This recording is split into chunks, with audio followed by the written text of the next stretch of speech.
Hello hi friends, ಎಲ್ಲರಿಗೂ ನಮಸ್ಕಾರ. Welcome back to my channel Venkatalakshmi vlog. ನೋಡಿ ಫ್ರೆಂಡ್ಸ್, ಇವತ್ತು ತುಂಬ ಸಿಂಪಲ್ಲಾಗಿ ಈಸಿಯಾಗಿ ಮಶ್ರೂಮ್ ಗ್ರೇವಿ ಹೆಂಗೆ ಮಾಡೋದಂತ ನಾನು ತೋರಿಸ್ತಾ ಇದ್ದೀನಿ. ತುಂಬ ಸಿಂಪಲ್ಲಾಗಿ ಮಾಡ್ಕೋಬೋದು. 10 ನಿಮಿಷದಲ್ಲಿ ರೆಡಿಯಾಗುತ್ತೆ ಮಶ್ರೂಮ್ ಗ್ರೇವಿ. ಮಶ್ರೂಮ್ ಮತ್ತು ಬಟಾಣಿ ಕಾಳು ಹಾಕಿ ಮಾಡಿದ್ದೀನಿ. ಬನ್ನಿ ನೋಡೋಣ ಇದಕ್ಕೆ ಏನೇನು ಬೇಕು, ನಾವು ಯಾವ ಥರ ಮಾಡೋದಂತ ಹೇಳ್ಬಿಟ್ಟು ತೋರಿಸ್ಕೊಡ್ತೀನಿ.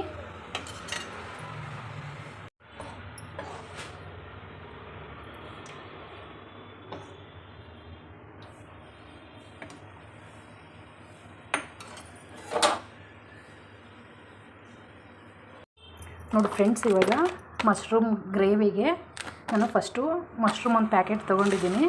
ಆಮೇಲೆ ಈರುಳ್ಳಿ, ಬೆಳ್ಳುಳ್ಳಿ, ಶುಂಠಿ, ಟೊಮೊಟೊ ಇವು ಮಿಕ್ಸಿಗೆ ಹಾಕ್ಕೋಬೇಕು. ಫಸ್ಟು ಈರುಳ್ಳಿನೂ ಶುಂಠಿ ಬೆಳ್ಳುಳ್ಳಿ ಮಿಕ್ಸಿಗೆ ಹಾಕ್ಕೊಳ್ಳೋಣ. ನೋಡಿ, ಇದರಲ್ಲಿ ಶುಂಠಿ ಬೆಳ್ಳುಳ್ಳಿ ಮತ್ತು ಈರುಳ್ಳಿ ಹಾಕ್ಕೊಂಡಿದ್ದೀನಿ. ಇದು ಪೇಸ್ಟ್ ಮಾಡ್ಕೊಬರ್ತೀನಿ. ಪೇಸ್ಟ್ ಮಾಡೋಷ್ಟೊತ್ತಿಗೆ ಬಾಣಲೆಯಲ್ಲಿ ಎಣ್ಣೆ ಹಾಕ್ತೀನಿ. ಎಣ್ಣೆ ಬಿಸಿಯಾಗಿರುತ್ತೆ.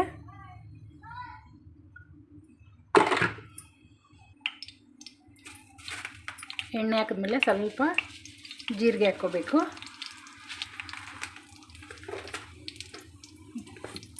ಆಮೇಲೆ ಈ ರುಬ್ಬಿರೋ ಪೇಸ್ಟನ್ನು ಹಾಕ್ಕೋಬೇಕು.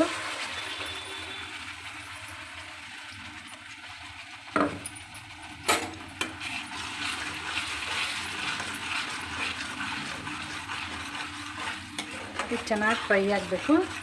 ಇದು ಫ್ರೈ ಆಗೋಷ್ಟೊತ್ತಿಗೆ ಟೊಮೊಟೊ ಪೇಸ್ಟ್ ಮಾಡ್ಕೊಬರ್ತೀನಿ.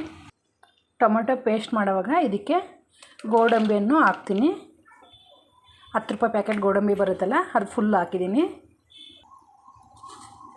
ಇವಾಗ ಈ ಪೇಸ್ಟ್ ಆಗಿರೋದು ಟೊಮೊಟೊ ಮತ್ತು ಗೋಡಂಬಿ ಇದೆಲ್ಲ ಪೇಸ್ಟ್ ಮಾಡಿದ್ದೀನಲ್ವ, ಆ ಪೇಸ್ಟನ್ನು ಈರುಳ್ಳಿ ಬೆಳ್ಳುಳ್ಳಿ ಪೇಸ್ಟಿಗೆ ಹಾಕ್ಬಿಟ್ಟು ಚೆನ್ನಾಗಿ ಫ್ರೈ ಮಾಡ್ಕೋಬೇಕು.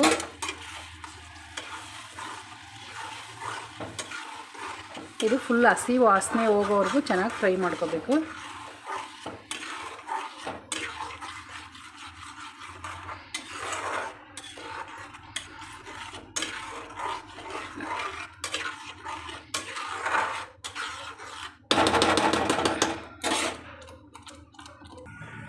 ನೋಡಿ ಫ್ರೆಂಡ್ಸ್, ಇವಾಗ ಮಸಾಲೆ ಏನೇನು ತೊಗೊಂಡಿದ್ದೀನಿ ಅಂದರೆ ಅರಿಶಿನ ಪುಡಿ, ಖಾರದ ಪುಡಿ, ಧನಿಯಾ ಪುಡಿ, ಗರಂ ಮಸಾಲ, ಉಪ್ಪು ಮತ್ತು ಸ್ವಲ್ಪ ಮೆಣಸಿನ ಪುಡಿ ತೊಗೊಂಡಿದ್ದೀನಿ, ಪೆಪ್ಪರ್ ಪೌಡರು. ಇವಾಗ ಈ ಮಸಾಲೆಗೆ ಇದು ಹಾಕ್ಕೋಬೇಕು. ಇದು ಹಾಕ್ಕೊಂಡು ನಾವು ಮತ್ತೆ ಚೆನ್ನಾಗಿ ಫ್ರೈ ಮಾಡ್ಕೋಬೇಕು.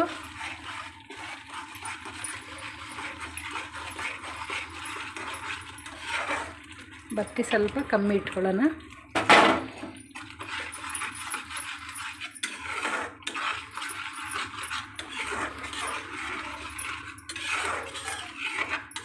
ಇದು ಫ್ರೈ ಆಗ್ತಾ ಇರುತ್ತೆ.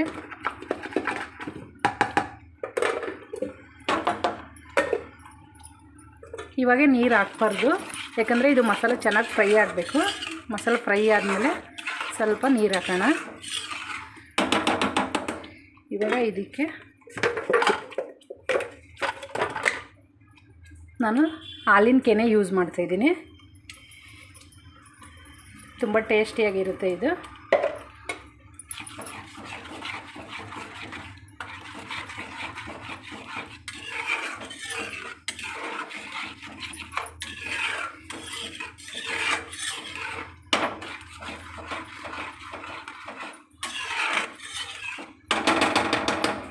ಮುಚ್ಚಿಟ್ಬಿಡೋಣ. ನೋಡಿ, ಈ ಥರ ಚೆನ್ನಾಗಿ ಎಣ್ಣೆ ಎಲ್ಲ ಮೇಲೆ ಬಿಟ್ಕೋಬೇಕು.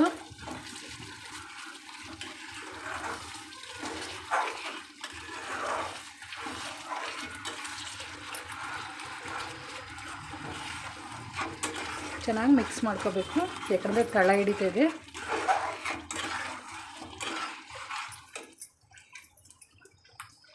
ಇವಾಗ ನಾವು ಇದಕ್ಕೆ ಎಷ್ಟು ಬೇಕೋ ಅಷ್ಟು ನೀರನ್ನು ಹಾಕ್ಕೊಳ್ಳೋಣ.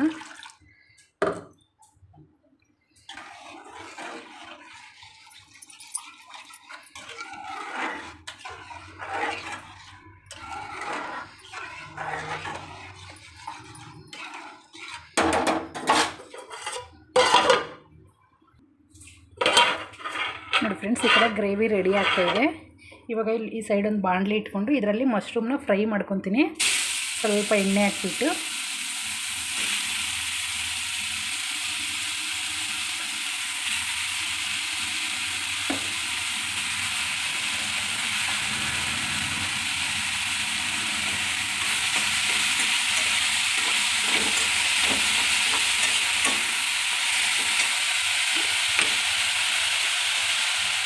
ಮಶ್ರೂಮ್ಗೆ ಸ್ವಲ್ಪ ಉಪ್ಪು ಹಾಕ್ತೀನಿ.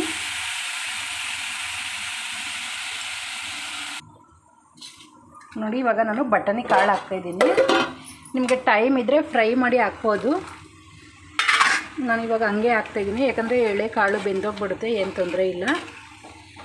ನಿಮಗೆ ಬೇಕಂದರೆ ಎಣ್ಣೆಯಲ್ಲಿ ಚೆನ್ನಾಗಿ ಫ್ರೈ ಮಾಡಿಬಿಟ್ಟು ನೀವು ಯೂಸ್ ಮಾಡಿ.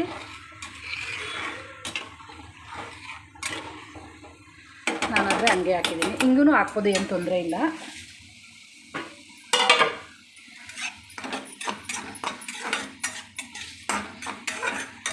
ನೋಡಿ ಮಶ್ರೂಮ್ ಚೆನ್ನಾಗಿ ಫ್ರೈ ಆಗಬೇಕು. ಇದು ನೀರೆಲ್ಲ ಸ್ವಲ್ಪ ಡ್ರೈ ಆಗಬೇಕು. ಮಶ್ರೂಮಲ್ಲಿ ನೀರು ಬಿಡುತ್ತಲ್ವ, ಇದು ನೀರೆಲ್ಲ ಚೆನ್ನಾಗಿ ಡ್ರೈ ಆಗಬೇಕು.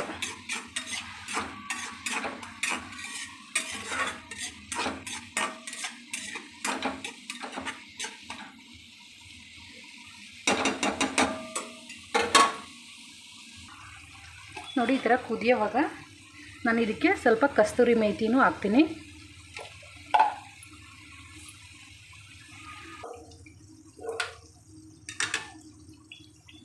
ಇವಾಗ ಈ ಫ್ರೈ ಆಗಿರೋ ಮಶ್ರೂಮು ಇದಕ್ಕೆ ಗ್ರೇವಿಗೆ ಹಾಕ್ಕೋಬೇಕು. ಅಷ್ಟೇ, ತುಂಬ ಸಿಂಪಲ್ಲಾಗೆ ನಾವು ಮಶ್ರೂಮ್ ಗ್ರೇವಿ ಮಾಡ್ಕೋಬೋದು. 10 ನಿಮಿಷದಲ್ಲೇ ರೆಡಿ ಆಗುತ್ತೆ.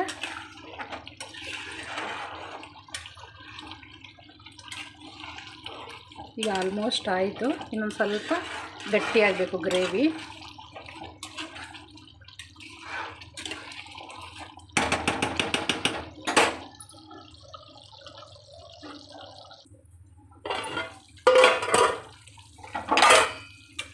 ನೋಡಿ ಅಷ್ಟೇ, ರೆಡಿ ಆಯಿತು ಗ್ರೇವಿ. ಇವಾಗ ಸ್ಟವ್ ಆಫ್ ಮಾಡೋದಷ್ಟೇ. ತುಂಬ ಸಿಂಪಲ್ಲಾಗಿ ಈಸಿಯಾಗಿ ನಾವು ಮಾಡ್ಕೋಬೋದು.